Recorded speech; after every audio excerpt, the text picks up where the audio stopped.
Hi, and welcome back to the podcast. Okay, we're so nearly there with the name. We are so there, but we'll see when it debuts. Which episode it will be, I have no idea. The day that we're recording this episode, I've discussed a little bit more and talked to some more guests about the actual name of the podcast, and it is starting to come together. It's starting to grow on me. But anyways, I'm Ryan, your host for this podcast, which intends to explore the nuances of the UK Asian experience. Today, I am joined by Martin. Could you introduce yourself? Hello, yes, I'm Martin. I'm a second year history and politics student. Awesome. Second year, so I'm not going to ask you about graduation because we have had a couple third years come in and be interviewed on the podcast, and I usually ask them how they feel about graduation and what they're going to wear for graduation as well, which is always an interesting conversation when it's people have cultural wear that they want to wear during graduation. Yeah. So it's quite fun to ask them that. I have ages. You have ages. You're going on a year abroad, aren't you? I'm doing a term abroad. A term abroad. Which is nice. Best of both worlds. I don't have to spend a whole year trapped somewhere. That's fair enough. So another introductory question that I usually start the podcast with is a question that revolves around food. It differs every single episode. And your question this episode, Martin, is... what is the worst food take that you've ever heard of? Oh, it's that mustard goes with anything. And this is specifically the British, well, no, it's not British, but French kind of Dijon English mustard style. That kind of paste stuff. Yes. And this is I really like spicy food. I put Tabasco sauce on basically anything. I hate mustard. It's not spice. It's an active, it just goes up your nose. It's a chemical sensation, but it's you're being told, don't eat this. And yet there was this one guy who was oh yeah, because it's such a distinct palate, it goes with anything. He was oh, you can put it with ice cream, because the mixture, the textures are so similar, and the vanilla, it was specifically vanilla, and it was the flavor tones balance out for electric shock to your brain from the mustard. But no, it's not. I hate mustard so much. Mustard doesn't even go with steak, let alone ice cream. It's just not. Okay, I like mustard with steak, frankly. But mustard with everything, though?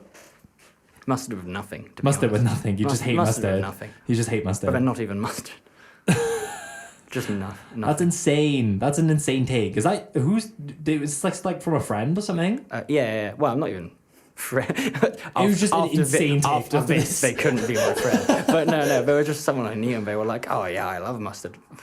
No. That's insane. With everything. Everything, veggies as well, they didn't even put chicken. Oh yeah, they were properly every kind of meat, every kind of vegetable. And then they were we were trying to stretch them with ice cream, and they were yes, absolutely. I guess I could kind of see vegetables, but just not sweet things. So it's completely not wrong. Sweet things. Not. No, they didn't put it into practice though. Actually, they didn't. Oh, you were they didn't demonstrate it because there was no exotic foods on hand. So right. maybe they were just lying. I choose to believe that they can't actually. Surely not, right? No. I feel I might have just alienated some parts of my audience. Who knows? You wouldn't be able to taste anything. It's so overwhelming. You wouldn't smell anything else. Damn, you're really gonna die on this hill, huh? I hate it. It's so awful. Okay, so final question to round out the introductory part of the podcast. I usually ask my guests of where you quote unquote actually from, and I think this is going to be an interesting response. Well, I am from Southampton. I was born in the UK. I have spent almost my entire life in the UK. My family is from Hebei province, China, specifically really the city of Beijing, and some of them as well are from Chongquan. But yeah, I would never personally say that I am from there. I don't think I can claim that for a second, to be honest. Mm-hmm. So to disclose to the listeners out there, I guess the label that, I don't know, it's again, we had a really interesting conversation prior to the podcast about, I guess, you navigating your own Asianness. And I threw in the term Wasian, and I threw in the label Wasian, and to ask just how you respond to it, essentially, just to see how you respond to the label. And it was quite an interesting response that you had. I would always say that the term Wasian, it's very much a cultural thing. To me, if you say Wasian, it's specifically kind of British Chinese girls and that kind of almost Instagram. There's a very sort of like Chinese cultural aesthetics, like put in a British setting. I wouldn't ever use it as a racial term, to be honest. I don't think that I culturally fit the term Wasian at all. I don't think I've had enough of a Chinese influence on my own life to be able to use that term. I'd also see it as very much probably something of Eastern Asian origin rather than like Southeast Asia or South Asia or anything like that. It's interesting because like you talked to me about your experience of having both Chinese and British heritage, right? And how you found people kind of noticing your appearance. If you could delve into that. Oh yeah. Well, it's sort of a half and half. Some like whenever I've said just as oh yeah, I'm actually half Chinese, half of my friends will go, oh yeah, I knew from the beginning. It's obvious, like you've got some Asian heritage. The other half of my friends have always been completely dumbfounded. They're like, what, really? No, I never got that at all from you. And like, you don't look it at all. I find if I had to like sort of draw it along cultural lines, I'd say a lot of my like white friends have been completely like nonplussed. They're astonished to discover that. My friends of color, like in secondary school, I had a lot of Muslim friends. They were all able to clock it immediately. Like some of them would go out of their way to ask me, like, "Oh, are you from somewhere in China?" They're able to tell instantly. So I wouldn't know why that is. And then as well, obviously, other Chinese people, they're actually able to tell. Not immediately, but like a lot of them will sometimes go out of their way to ask, like, "Oh, by the way," because I think there's this element of you want to know whether other people are also of Chinese heritage. But then that's always quite odd to me because I think, as I've not said yet, but like I consider myself quite inadequate in that area. I wouldn't say I'm really Chinese enough, but actually other Chinese people they'll be the first to clock, like, oh, this guy's half Chinese. Or yeah, you brought me back to the first time I actually approached you for the podcast as well. Like we were only outside this studio that we're currently recording in, and I think I just like brought you to the side and was just like, oh, have you seen my like WhatsApp chat? And like I swear I did ask you, like, are you of like Asian descent? I think I was like quite broad with it. I wasn't quite specific with it. Whereas like, I think you're specifically Chinese, because I didn't want to assume or anything. Like maybe you might have been just a quarter, or I might have been just wrong. You know, it's I'm not Chinese whatsoever. I'm not Asian whatsoever. You know, because the message you sent was very like, I mean, obviously it was very direct of like, oh, I'm doing a podcast for people of Asian descent, and like my response to you in the corridor was sort of like, I didn't want to be like too crude. I was a bit like, have you like thought I was someone else? Because I didn't immediately, because I didn't immediately think like, oh, I don't think I fit the bill at all. Unfortunately, like right, purely okay. just like heritage-wise, sure, but not like. I wouldn't have thought it was obvious. Right, okay, interesting. Because, like, yeah, you were, I do remember, you were just a little bit kind of tentative about guesting onto the podcast. And I just thought it was like, it intrigued me even more, because I was just kind of interested in, like, what your opinions of kind of, like, your Asianness were. Like, where were you at, I guess, in navigating your Asianness within your identity currently and as a second year at university, you know? But another question I think I have for you as well, when it comes to you being both Chinese and British, is, I guess, any specific cultural activities or cultural kind of like ways of living that you do or incorporate in your life, which kind of places you, I guess, as more Asian? I don't know.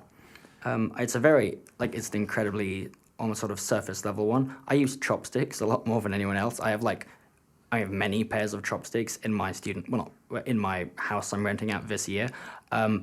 I find them really very easy to wash up, and like they're very versatile. You know, I use chopsticks for everything, just to eat. Like I even eat pasta with chopsticks, which is probably quite bad. I imagine there's some people going, "Oh, that's horrible." But mean, like to me, they're noodles are just another version of pasta. Yeah, exactly. They are I think, like I'm more comfortable using chopsticks than I am actually with other kinds of, eating utensils. But it's a very very surface level kind of like, oh, this is my culture, this is my heritage. But like no one else uses chopsticks. I find that actually most people do know how to use chopsticks. Yes. I know very few people who just don't know how to operate a pair of sticks. Although apparently I hold chopsticks like I'm holding a pencil. my Chinese grandfather would always try to correct me, like whenever I'd went to visit. I don't know how it really works. It works fine for me when I'm using them. Do you use the scissor method? No, I don't think so. Like I do actually hold it as if I'm about to write with a pair of chopsticks. Because but that is the way, right? Yeah. That is the way where you hold it like you hold your primary chopstick in like you're holding a pencil, maybe further up, and then you place your base chopstick on the bottom, and then with the pencil grip on the primary chopstick, that's how you pinch basically. Your base stays the same, but the top chopstick is the one that's doing the action. Oh, I use I don't know if it's the bottom chopstick moves. The bottom chopstick I'm not sure moves. how, if I had a pair, I'd be able to like sort of emulate it more. Yeah. But like I know when I do it, it's like the bottom one that's constantly tweetering up Oh. and down. I don't know how that. So 'Cause, possibly like- it's not like a pencil at all, but like that's what I was told. Right, okay, because there are multiple like methods of for utilizing a chopstick, which is fair enough, but like there is the traditional way, and I think I do hold my chopstick as a very traditional, very conventional method, but like it's like fun to see other people kind of utilize chopsticks. Individuals who might have grown up with chopsticks. It's interesting to see how they use chopsticks, but also equally, it's also interesting for those who haven't grown up with chopsticks and those who have only recently learned how to. And you can tell it's like really fun to in my opinion, really fun to compare. Just like, oh, okay, I think I do it traditionally, but again, someone might correct me. Someone better than me, might, again, quote unquote better, might correct me sometime. But yeah, before the podcast as well, I think another big thing that you do culturally, which is very Asian, is have rice. Oh yeah, all the time. Like it's my go-to. All through first year, I had this microwave rice cooker. It was so amazing. Like I know a lot of in my first year, I was actually put on a floor with loads of like students from China, and I don't know whether that was. It might just be because there are loads of Chinese students at work, but like people referred to my floor and roots as like the Asian floor, and because of that, I was included as part of that like label of like, oh, it's the Asians on the Asian floor, and that includes Martin. They all had their own like metal sort of carry-on rice cookers. I just have this plastic one that you put in a microwave. It was amazing. Like you just, you fill it with rice and water and like literally just it. You don't even have to measure it out really. 12 minutes, bam, rice. It was so good. Like you can do anything else while it's in the microwave. I mean, it uses the microwave for like a concerningly long time when you're sharing a kitchen with 14 other people. Yeah. But like, big deal, cry about it. It's my rice cooker. The first week of second year, in my new like accommodation, there was a new microwave, but like all microwaves were the same. So I just put it in. The actual setting of a new microwave was 1,000, not 800. I don't know the measurement. I assume it's watts or amps. Yeah, wattage, I think. My microwave rice cooker melted and caught fire. It was so sad. Yeah. I mean, well, mostly I was quite distressed because the microwave was on fire. Like that's like I was kind of like, oh my god, something's going to explode. It didn't. It was fine. The rice cooker wasn't fine. It was completely unsalvageable. The microwave actually still works. Oh, it still works? Yeah. But you stank up the kitchen with plastic? Oh, no, yeah, that was genuinely horrible. And I spent so long scraping grains out. But no. So then I had about, like, a term where I didn't have a rice cooker. And so I'd have to make rice in an actual pan. And I'm actually quite bad at that, which is really sad. I mean, I still did it, like, basically every night. Yeah. But it was absolutely miserable. Did you not figure out a method? Did you not figure out the ratios? I kept I kept looking it up and trying different things, and I'd ask my mum for advice, like, please, I can't cook the rice. And like I was cooking the rice, but like the microwave rice cooker just did it to such a good standard. And my rice was always like too soft or too hard. Like it was never actually perfect good rice. It was always like, fluffing it up. It didn't work. But no, in the end I caved and just got another microwave rice cooker. I'm not gonna make the same mistake again. This one is not going to catch fire. It's gonna be fine. I just have a question. Why didn't you just get a proper rice cooker? Oh, I have money. I'd have to carry it around. I like my little microwave one because it's like you can pack it up. It's really small. Like it's probably like, I don't know, I can't mime it out, but like it's very small. It fits into a suitcase so well. Like it's just nice. It's a little pocket thing that you can carry around. It looks nifty. I don't want to carry around a massive metal device, but like a rice cooker usually stays in your kitchen. You do know that. Oh, I mean, none of my flatmates in first year kept theirs in the kitchen. They'd all like routinely take it home. Yeah, take it to their room. They'd routinely ferry it back and forth from their room to the kitchen. I don't know whether it was like they didn't want anyone else using their rice cooker. But like, considering everyone else had a rice cooker, you might as well. well, no, yeah, but like they all kept repeatedly bringing them to and from. It was always this weird. I don't know. That's not a cultural thing. It's just those specific. I think people. it's specific. Yeah. I think it's just your specific floor because, like, on my floor, I had a few like Chinese students as well. All our rice cookers were just chilling on the table. No, yeah, in the that would kitchen. have been so easy. But like they were all probably like unplugging, take it with you. I don't know what that was. I don't By know. the end of the year, one of them had caved in and left theirs in the kitchen, but all the others just kept going. Hey, back and they've forth. got the most space. Yeah, yeah. They don't have to fight for real estate. No, essentially. exactly. And like when they were doing like, you know, checking people's rooms, like it wouldn't be why is there an entire rice cooker Yeah. stored Yeah, in yeah, your yeah. flat?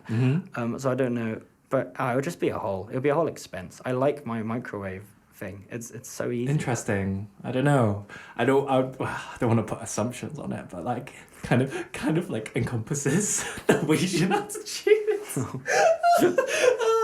Just like, oh yeah, the microwave rice. You're still gonna have rice every day. Yeah. But it's microwavable. You're not gonna cave in and get No, a I've proper never. rice cooker. I'm not gonna actually cook the rice. Bro, my rice cooker is God. Like I worship that thing. Like it gives me nutrients. It gives me food. But They look so impressive. I mean, there are some really high tech rice cookers out there. Let's put it that way. Hey, I just have a like 20 quid Tesco one that does the trick. Ooh, mine was £12. Yeah. Again, I'm losing. I'm in the negatives. But I guess another big thing that I did want to ask about, where since we're on this topic of kind of like being both British and Chinese and not kind of figuring where you kind of place yourself within these two categories, was I guess the size of your family.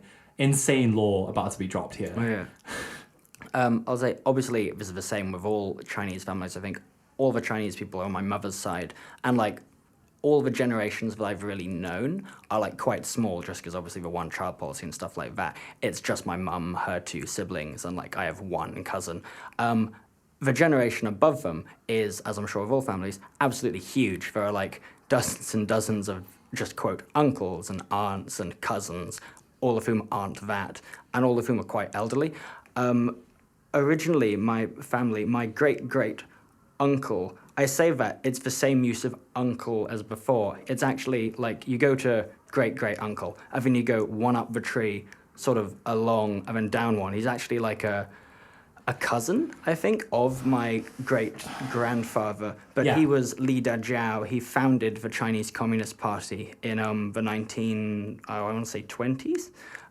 He was a lecturer at a university in Beijing. He was Mao Zedong's lecturer, actually.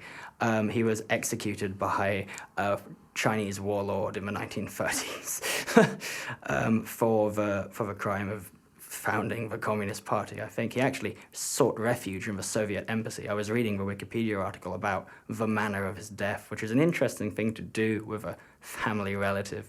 But no, I have a very large, very well-off family in China. I would easily say they're in the top 10% of Chinese society. It was interesting, when I said this to my mum once, she took massive issue with that. She was like, no, not 10%. No, we're regular Chinese people. And I was sort of like, no, I don't think so. Like, the number of private, like, banquets and, like, hired cars and all that sort of, I know there's an element of culture where, like, as a guest, you have to be very highly treated when you go around to visit. But, like, there are levels of being highly treated. And the level at which I would receive gifts and, like, be taken around places is far beyond, like, the means of, I think, normal people in China. I mean, prior to the podcast, we were discussing a little bit about this whole topic and how your family, very much so, your mother's side of the family, very much so, if part of it did establish the CCP, like honestly, they will be affluent, or there will be ties of where their affluence did come from, right? But I guess from your perspective, what I'm interested is your perspective on kind of like China and your view of China and Chinese culture when you were younger, I guess, when you were kind of experiencing it for the first time. When I was younger, there was absolutely an element of my understanding of Chinese culture was China is an opulent place, you know, anyone can go anywhere. Like, it's this fantastic place where you're just bought drinks and gifts and, you know, random Lego sets for very little money at all, and everyone travels around in cars, and there's air conditioning, and it's fantastic. There's music. I have increasingly realized that, like, my China, the China I experience when I go back, I usually go back once every 2 years or so, is not, I guess, quote unquote, the real China. It's a very sort of niche. Like, my understanding as well of Chinese culture is that actually it's very Western, because I think that top 10% of Chinese society do really love to sort of immerse themselves in, like, it's visiting high-end shopping malls where all the brands are, like, from America and from the West, and, like, it's listening to Western music, and it's eating a lot of Western food, actually. Although it always tastes off, like, it's not actually, you know, it's not actually Western food because it's been prepared in a Chinese fashion. It was very much not the real China. And I keep using the term real China. Obviously, it's an element of Chinese society. And I can get that actually, you know, a lot of how that top 10% act does, like, sort of, I don't want to say trickle down, like, it sort of shapes how the rest of Chinese society works. Like, I would say, a lot of my relatives in China, and I want to speak carefully because my mum said she wanted to listen to this afterwards, so I don't want to just insult, like... Hey, shout out to Martin's mum. I don't want to insult a lot of her family. I get the sense a lot of them are very self-interested. Yes. There's a tremendous amount of everything has to be done by exchange. Like, if I do something for you, you have to do something for me. My mum talks about how when she goes to visit China, a lot of people aren't interested in meeting up with her because as a foreigner, essentially now, she had to give up her Chinese nationality to move to the UK. She doesn't necessarily have anything to offer anyone. And that isn't just, I think it's absolutely a lot more severe in that top percentile of Chinese society, but I know it's something that sort of reflects throughout the whole of Chinese society. And there's actually a lot of Western influence in China. All the Chinese people I know, actually in Beijing, a lot of them say, "Oh my God," just as an exclamation. That's an entirely Western saying. And, bye-bye and hi, there's a lot of Westernisms that are creeping more and more into Chinese society. But definitely the people I know are much more Western than actual Chinese people. Heavy air quotes. Okay. Interesting. No, that's quite insightful. That a very interesting perspective that I would have never found. I thought I would find at Warwick, frankly, like someone who does have quite an affluent family in China and who has experienced kind of that level of, I guess, privilege in Chinese culture as well. Privilege. So I guess another question I have for you is if you've ever experienced the more, I guess, authentic or another aspect of Chinese culture before. I will say so. I think it was about 4 years ago now. We went on just like a countryside excursion away from Beijing, and that involved visiting what I recognize now. Those were just like regular Chinese villages, but like I think it was more than 4 years ago because I think I was like 11 or something. But like 11-year-old me was absolutely horrified because like we were walking down the street and there was like just a beheaded chicken just in the street. And like I was thinking, oh my God, like where are we? Some kind of third world terrible place. Like, no, it's not actually that at all. I realized I was spectacularly because I'd just come from like, some air-conditioned private car or something, the high-end life of Beijing. The high-end life of Beijing, and then they took us. I don't know why we went, to be honest, but like I assume it must have been that like my mum was probably like, I'd like to go somewhere real, please. And then so we went to this real place, and I remember being absolutely horrified by the realness of it. And the air was so hot and it was so humid, and I was uncomfortable. Please take me back to the air-conditioned apartment buildings. Yes. Because I went to China last year and the year before that, so I probably won't go for quite some years because it's expensive. I have tried to go out of my way to experience, parts of China which aren't just high-end suites in the top of Beijing. This has been to limited success because when I go to China, it's to visit family. Yes. And this well-off family wants to travel with us, and therefore they don't want to go to, I guess, quote-unquote, real places. They want to, I went to visit Chongqing and Chengdu last year. We weren't staying in, to me, Chongqing is a tremendously artificial city. The entire thing is just concrete and glass, and like it's all been, you know, in the name of progress, they've absolutely annihilated anything which made the city unique. And that's a very, like, it's a very famous, loads of Westerners love Chongqing just because they see their Instagram reels of the trains and stuff. But, like, you know, we weren't experiencing the real Sichuan province, for example. We were just experiencing, like, the high-end sort of tourist version of Sichuan province. So it was definitely to limited success. I will say my aunt wanted to go on holiday to Xinjiang. She was saying, but look, we can go on these tours, you know, you get to see the silk markets, and that's not at all what's going on there. You know, I won't say anything else, but, you know, it's like, it sort of encapsulates the idea of, like, they're taking us on holiday in China to see the real China. That's not the real China. They are just constantly allowing us to consume, and they're consuming it too, because they're tourists as well when we go from Beijing to Sichuan province or to Hong Kong and that area. You know, they're experiencing very much the sort of tourist package deal sort of China. Honestly, I do all of what you're saying about China, I have also experienced it to an extent as well. Of, like, I've been taken to a lot of the rural parts. Like, I got taken to my parents' like my dad's old kind of like town, their house town. Like, my dad's dad has a house there, and like my parents are from the southern parts of China, so the Canton region. So a lot of people still speak Cantonese there, even though Mandarin is starting to bleed into a lot of the like city kind of like urban areas. A lot of, like, they're teaching kids how to speak more Mandarin rather than Cantonese. But going to this kind of rural area and I think we went to my dad's grave, and where the lake that they placed the grave, and it was just, I got bitten by all the mozzies. It was all sweaty. Me and my sister were very much eaten alive out there. And even, like, the language as well, like, where the locals are starting to speak to us in Cantonese. Like, I only understand a limited amount. Like, I'm one of those kids that understands but can't speak. Like, I'm one of those kids, basically. But, like, even their Cantonese really threw off my parents as well, because it was so regional. It had such a regional, like, farmer twang, which I don't know how that happened, but I was like, very much, my eyes were open, where it's like, oh, that's crazy. Like, we just come from Guangzhou or Guangzhou and went into rural kind of like areas surrounding that city, and it was just a really interesting way of just expanding my horizon of, like, what China really is, of how vast it really is, you know. The artificiality as well, I wanted to bring up, where you mentioned in your response.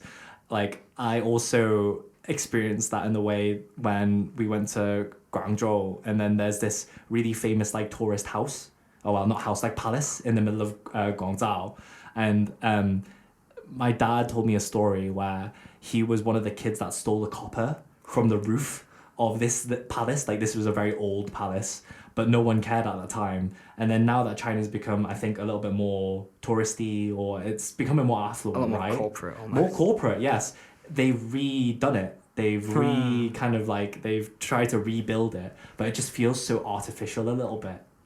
And I do agree with this, like, artificiality. That I think you can't really escape it when going to China. No, definitely. I went as well last time I was there to Tianjin. I went by train. Actually, I travelled around when I went to Sichuan province. That was entirely by train. It took a whole day. That's probably the closest as well I've come to real China, entirely just from looking through the windows of a train, going through, like, these countryside areas, and you'd see actual towns going past. Yeah. But even then, travelling by train, we went by first class. Like, you know, the carriage we were in, we were given, like, oh, here's complimentary, you know, bags of, I think, fruit and nuts, and here's pot sleeping noodles. mask. Yeah, pot noodles, exactly. And, like, I could look down the carriage and see that, like, in the actual train, like, you know, there were people standing up, like, along the walls. Like, you know, the seats were, like, knees to backs. Like, it wasn't, you know, it was actually quite, it was probably quite unpleasant to be in those carriages. I was in an air-conditioned first class. Like, our seats were reclinable, and, like,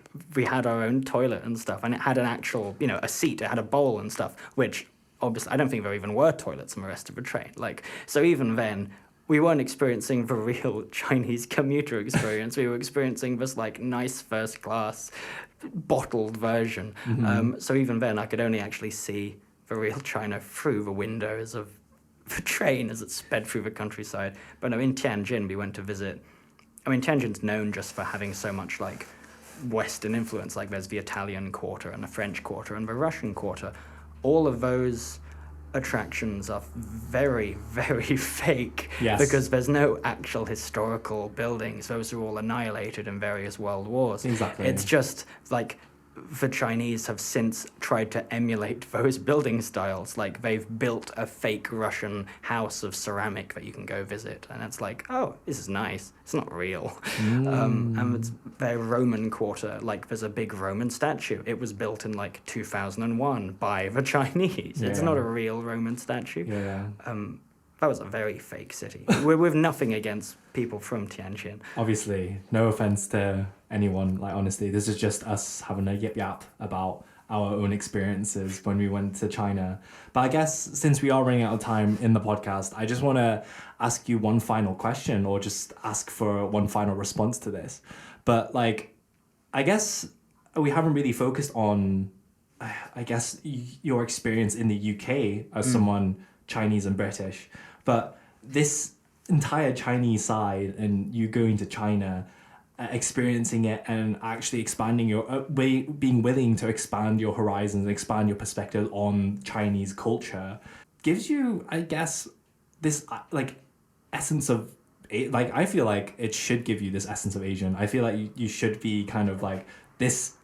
It's not just the food. It's not just you using chopsticks and stuff. Like, you actually gone to China a lot. Like, I think quite a lot. And some people, especially like some British Chinese kids, don't really go to China that often, you know? So you've really experienced, like, I think a modern China as well. A China that was like kind of progressing during the trips that you went throughout your childhood, right? Oh, definitely. I remember when I went to Beijing, like when I was 10 years old, the air quality was so bad that like I actually had like a respiratory thing. I had to wear like I went to hospital and then had a mask on and stuff, like a proper box I carried around with fluid in. The most recent time I went, the air quality is so good, they've banned all of the, like, the first time I went in 2010, there were all of these tiny little rickety plastic, you know, free-wheeled vehicles that would, like, speed around and nearly kill you as you went along the pavement. The most recent time I went, they're all gone. They've been banned as well. I think they were one of the biggest polluters. So, like, that was quite cool. Also, the security apparatus has gotten much better since COVID.